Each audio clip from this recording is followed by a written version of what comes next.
Okay आज है मंगलवार का दिन। आज है सेंसेक्स क्या बीएससी के सारे मंथली कॉन्ट्रैक्ट्स की एक्सपायरी का दिन। अब तक इंटरेस्टिंग फर्स्ट 45 मिनट्स स्क्रीन्स पे प्ले आउट होते हुए इस मार्केट्स को मैप करूंगा। पहले 10 के दमदार ट्रेड्स का आज का लाइनअप, सबसे इंपॉर्टेंट बढ़िया से ट्रेडिंग आइडियाज, और उसके लिए राजेश सतपुते साहब और राजेश पालविया साहब पिछले शो से कंटिन्यू कर रहे हैं। साथ में अपने साथ निर्मल बंग से विकास सालुंखे और सेंट्रम से नीलेश जैन भी जुड़ते हुए आप दोनों का स्वागत है। गुड मॉर्निंग आप सभी को।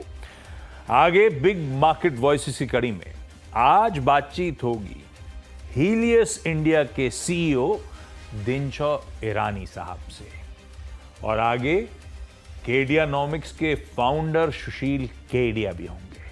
मार्केट के टेक्निकल्स की बढ़िया सी मैपिंग भी कर देंगे। तो बढ़िया एक्शन पैक्ट आधे घंटे के लिए तैयार हो जाइए। पहले मार्केट्स लेकिन स्क्रीन पे ले आता हूं। रिस्पाइट है क्योंकि शुरुआत में एकदम से हम स्लिप होते होते 24,600 के नीचे आए थे। मतलब कल की क्लोज से 80 पॉइंट का दबाव था एक समय। उस 80 पॉइंट वो शुरुआती टेक्स में हुआ था। 80 पॉइंट के दबाव से अब वो निफ्टी दरअसल बढ़िया उभर के 30 पॉइंट इन ग्रीन ट्रेड कर रहा है, यानी कि 100 पॉइंट से ज्यादा की इंटरडे शुरुआती डिप से रिकवरी इस समय प्ले आउट होती हुई, और अभी फिलहाल इन ग्रीन काफी देर से कंसोलिडेट करता हुआ आपकी स्क्रीन पे नजर आएगा। बैंक्स लार्जली फ्लैटिश टेरिटरी पे हैं। तो बेसिकली 3 दिनों के पेन के बाद शुरुआत लड़खड़ाती हुई और आज एक्सपायरी के दिन लोअर लेवल से थोड़ी बहुत रिकवरी के ट्रेड्स प्ले आउट हुए। आईटी अभी भी सबड्यूड सा ट्रेड कर रहा है। हालांकि शुरुआत में तो डीपर कट्स थे, लेकिन अभी भी कह लीजिए दबाव 1/3% के आसपास ही कमजोरी के साथ आईटी इंडेक्स ट्रेड कर रहा है। बैंक्स फ्लैट हैं। तो फिर मोमेंटम किन पॉकेट्स में? एक रियल्टी काफी पेन से उभरी है, कल भी दबाव में अच्छी खासी थी। इनफैक्ट कुछ दिनों से लगातार प्रेशर था। आज रियल्टी में थोड़ा बहुत रिस्पाइट प्ले आउट होता हुआ। मेटल्स आज सुबह से जब से मार्केट्स खुले मेटल्स एज अ पॉकेट बढ़िया कर रही है। पिछले कुछ दिनों के पेन से ना सिर्फ रियल्टी बल्कि कैपिटल मार्केट रिलेटेड स्टॉक्स भी कुछ हद तक उभरने की कोशिश कर रहे हैं। वो इंडेक्स बेहतर फेयर करता हुआ नजर आएगा। और एक इंपॉर्टेंट क्यू अपने लिए था ओवरनाइट, वो क्रूड में जो उछाल आया था उसके चलते oil and gas as a space अच्छा कर रहा है। एक बार निफ्टी की कंट्रीब्यूशन प्लेट दिखाइएगा तो कोई रिलायंस इंडस्ट्रीज मदद कर रहा है, कोई एचडीएफसी बैंक मदद करता हुआ आपको नजर आएगा, इवन कोई भारतीय एयरटेल आपको मदद करता हुआ नजर आएगा। आईटी तो पेन में है। इंटरेस्टिंगली जब एचडीएफसी बैंक इस तरफ खड़ा हुआ नजर आएगा तो आईसीआईसीआई बैंक उस सारे अच्छे मूव्स को बैंक निफ्टी के निगेट करता हुआ इस समय। खैर सुबह चर्चा हुई थी 8 बजे जब डिस्कशन हो रहा था पिछले कुछ दिनों के पेन के बाद कि आज शुरुआत दिक्कत भरी हो सकती है, पर सुबह ये बात हुई थी कि एग्रेसिव शॉर्ट सिस्टम में है। अगर गैप डाउन होता है अपने बेस 1 के आसपास आता है तो एक बार उन शॉर्ट्स पे मुनाफा बांध लेना चाहिए।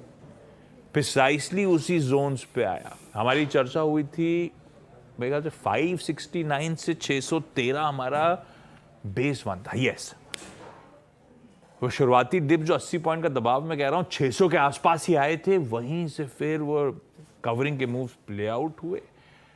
लेकिन अब हायर लेवल्स का हूं या इन ग्रीन बस नाम मात्र के कंसोलिडेट कर रहे हैं। ऐसे में जो जोन पे निफ्टी खड़ा हुआ है, पिछले 45 मिनट का आकलन क्या है और अब कोई फ्रेश ट्रेड इनिशिएट करना है क्या? अगर आपने कहे सुना कवर कर लिया तो बात अलग, बढ़िया करा आपने, लेकिन वीरू अगर इस समय ट्रेड लेना है या ट्रेड के ट्रिगर पॉइंट्स क्या होंगे ये समझा दो। देखिए आशीष, अभी तो लग रहा है कि स्टॉक स्पेसिफिक एक्शन ज़्यादा बेटर होगा आप प्ले करें तो। और क्योंकि आप देखिए रियल स्टेट की इंडेक्स है ना, वो स्पेस जो सबसे ज़्यादा शॉर्ट होल्ड कर रहा है वो आज कवरिंग मोड में है। बस एक निफ्टी आईटी को छोड़ के एग्जॉस्टेड जो शॉर्ट्स हैं, मतलब जो काफ़ी थक चुके हैं, उनमें कवरिंग है। तो ये अच्छे संकेत हैं, पहली बात। बट मैं कहाँ जाऊँगा प्ले करने के लिए? अगर स्ट्रेंथ को प्ले करना है, रिवर्सल को, मेरे लिए वो है निफ्टी बैंक। क्यों? एचडीएफसी बैंक का लो देखिए, exactly 20 day exponential moving average वहाँ से पुल बैक जनरेट करता हुआ। निफ्टी बैंक 50 डे पे ट्रेड करता हुआ। निफ्टी पीएसयू बैंक 50 डे पे ट्रेड करता हुआ। तो मेरे पास अगर, और आप देखिए सारे के सारे पीएसयू बैंक जो हैं वो अच्छा कर रहे हैं, तो अगर मुझे स्ट्रेंथ को प्ले करना है in terms of index, I will go with Nifty bank. But फिर कह रहा हूँ वो 56,200 के ऊपर 56 200 210 के ऊपर टिके तो 300 400 पॉइंट का स्विंग निफ्टी बैंक प्रोवाइड कर सकता है। मैं निफ्टी को अभी नहीं छोड़ना चाहूँगा। निफ्टी के पास स्ट्रेंथ के लिए अभी सिर्फ रिलायंस और HDFC बैंक है, बट वो पेन आ रहा है IT से, तो वो शायद स्विंग इतना स्ट्रॉन्ग ना मिले।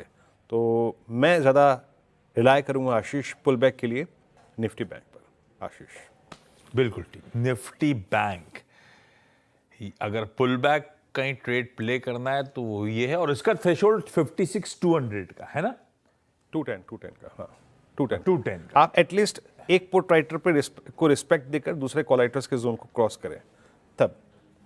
परफेक्ट। रखिए रडार पे 210 के जोन्स आए, उसके ऊपर जाए तो तेजी करने का मन निफ्टी बैंक पे बनाएंगे अपन, और वही एक प्रेफर्ड गो टू पॉकेट होगी इस समय।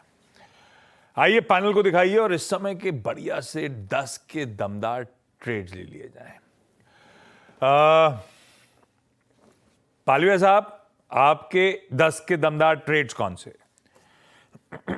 तो अगेन फार्मा स्पेस पे ही फोकस रहेगा। हमने मॉर्निंग में टोरेंट फार्मा और सिप्ला पे बाय की सलाह दी थी, और स्टॉक दोनों ही डे हाई की तरफ ही ट्रेड कर रहे हैं। यहाँ पे डॉक्टर रेड्डी पसंद आ रहा है। डॉक्टर रेड्डी में भी अगर देखें तो एक करेक्शन के बाद यहाँ पे एक रिकवरी का ट्रेंड बनते हुए दिखा है, और पिछले 3-4 सेशन में देखें तो स्टॉक ने एक अच्छी रिकवरी लोअर साइड से बनाई है। हमें लगता है डॉक्टर रेड्डी का सेटअप यहाँ पे पॉजिटिव साइड पे फर्दर एक्सटेंड होते हुए दिखेगा। 1330 के अपसाइड के टारगेट के लिए बाय किया जा सकता है doctor Reddy future. Down side में स्टॉप लॉस रखना होगा करीब 1270 के आसपास। और दूसरा स्टॉक जो पसंद आ रहा है बाय करने के लिए वो है पीआई इंडस्ट्री का। यहाँ पे देखें तो केमिकल बास्केट में एक अच्छा मोमेंटम है, और पीआई इंडस्ट्री का सेटअप देखें तो ये अपने 50 डे मूविंग एवरेज को कंफर्टेबली होल्ड आउट करते हुए देखने को मिला है इस गिरावट में भी, और पिछले 3-4 दिन लोअर साइड पे 50 डे मूविंग एवरेज के आसपास ही यहाँ पे बेस बना के एक अच्छा रिकवरी बनते हुए दिख रहा है। तो पीआई इंडस्ट्री फ्यूचर्स में बाय किया जा सकता है for upside target of 4250 4270। Down side में स्टॉप लॉस होगा करीब 4155 के आसपास। लीजिए, हाँ, पिछले शो में फार्मास्यूटिकल्स पे फोकस था, कल भी फार्मा पॉकेट ने अच्छा करा, अब वापस फार्मा पॉकेट बढ़िया ट्रैक्शन गेन कर रही है। तो हम टोरेंट फार्मा सिप्ला तो राइड कर रहे थे, जोड़ दीजिए डॉक्टर रेड्डीज और साथ में जोड़ दीजिए पीआई इंडस्ट्री। ये बताओ वीरू, अगर कविता जी जीरामन नहीं भेज रही थी तो पालविया साहब से क्यों नहीं मंगा लिया, क्यों नहीं के पीछे पड़े? बिल्कुल वीरेन जी, ये वीकेंड पे मैं इंदौर ही हूँ, तो आपका जिरावन नेक्स्ट वीक आपको बिल्कुल मिल। पक्का पक्का। लो ठीक है, थैंक ये यू। सेटिंग मैंने कराई, ब्रोकरेज भी नहीं मिल रही है मुझे। आशीष जी, आपको तो मैं पर्सनली दे दूंगा, क्या आपको पता मुंबई में उन्हें। ये बातें सुन के कविता जी का भी दिल पसीज जाए, 2 पैकेट वो भी भेजते हैं, ये अच्छी बात है। इतने क्या करोगे, बेचने लगोगे वहां पे धंधा? सतपुते साहब, हाँ, मेरा सबसे फेवरेट फूड ब्रेकफास्ट में पोहा ही है, तो मैं जीरावन को मिस करता हूँ। नहीं, ठीक बात है। चलिए सतपुते साहब, 10 के दमदार ट्रेड भाई साहब कौन से?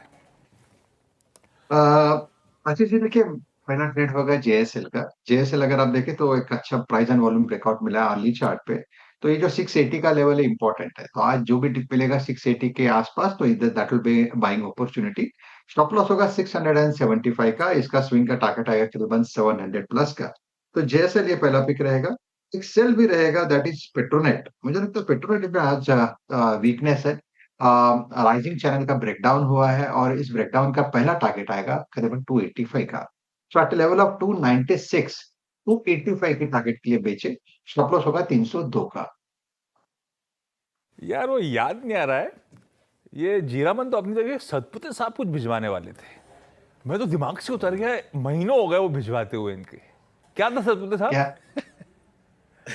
याद है? है, आपको कैसे याद होगा, आप तो भूल ही जाओगे। पर कुछ था, नहीं पता नहीं, पूरन पोली नहीं था क्या? पूरन पोली था क्या सतपुते साहब? कुछ तो बन रहा था भेजा था। है कोई हाँ, पूरन पोली पूरन पोली लेके था। आऊंगा। याद पक्का, है, पक्का। देखा, धीरे से याद है, और आज महीनों हो गए भाई साहब। खैर ठीक है वीरू, बहुत सारे लोगों ने गोली दे रखी है। इन्होंने पूरन पोली, जीरावन, वो चंदन ने वहाँ से बीकानेर से वो भिजी हुई कचौड़ी, है ना, वो सब रास्ते में, ये लॉजिस्टिक्स में है सब। विकास जी गुड मॉर्निंग, आपके 2 ट्रेड्स?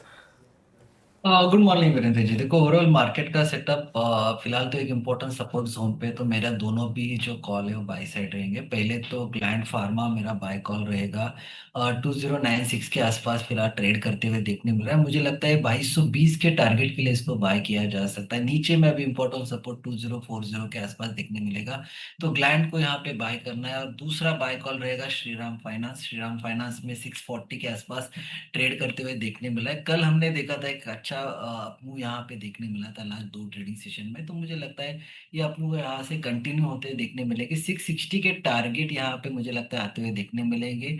नीचे में जो स्टॉप लॉस देखने मिलेगा वो 626 का है, तो इंट्राडे में एक सेटअप पॉजिटिव यहाँ पे देखने मिल रहा है, तो श्रीराम फाइनेंस को यहाँ पे बाय किया जा सकता है। ओके, विकास जी के 2 ट्रेड्स हो गए यहाँ पर। नीलेश, गुड मॉर्निंग, आपके 2 ट्रेड्स। गुड मॉर्निंग वीरेन जी, गुड मॉर्निंग सभी को। देखिए, सबसे पहले जो खरीदारी वाला स्टॉक रडार पर आया है वो है HDFC AMC। यहाँ पर एक फ्लैग एंड पोल पैटर्न का ब्रेकआउट हमें आता हुआ नजर आ रहा है। स्ट्रक्चर पॉजिटिव है, लगातार हमने यहाँ पर स्ट्रेंथ देखी है और एक फॉलोअप मूव यहाँ पर 5700 से लेके 5760 तक का हम एक्सपेक्ट करके चल रहे हैं इस पर्टिकुलर स्टॉक में। 5530 के स्टॉप लॉस से HDFC AMC इस पर्टिकुलर स्टॉक को लॉन्ग करने की सलाह होगी। वहीं जो दूसरा खरीदारी वाला स्टॉक रडार पर है वो है पॉलीकैब। पॉलीकैब में पिछले 4-5 दिनों की गिरावट के बाद कल के सेशन में हमने एक रिवर्सल कैंडल देखा था। आज एक फॉलोअप मूव हम देख रहे हैं। अब यहाँ से जो पुल बैक है वो एक्सटेंड होता हुआ नजर आ रहा है। 7000 से लेके 7100 तक का पुल बैक यहाँ पर देखने को मिल सकता है। 6770 के स्टॉप लॉस से पॉलीकैब को बिलोंग करके चल सकता है। लीजिए, ये हो गया आज के बढ़िया से 10 के दमदार ट्रेड, और इनमें से कुछ ट्रेड्स हम पिछले शो से राइड कर रहे हैं, तो और फर्दर अपनी पोजीशन कंसोलिडेट होती हुई और कन्विक्शन बढ़ता हुआ उन ट्रेड्स के साथ। चलिए अब बढ़ा जाए आगे। आप रिकैप के तौर पे साइड में दिखाते रहिएगा जो पिक्स आई हैं, और इस नोट पर एक काम करा जाए। आज के इस शो 10 के दमदार ट्रेड्स को यहीं समेटते हैं। श्रेया और कंचन रेडी हैं, आपके साथ रहेंगे अब ट्रेडर्स हॉटलाइन में।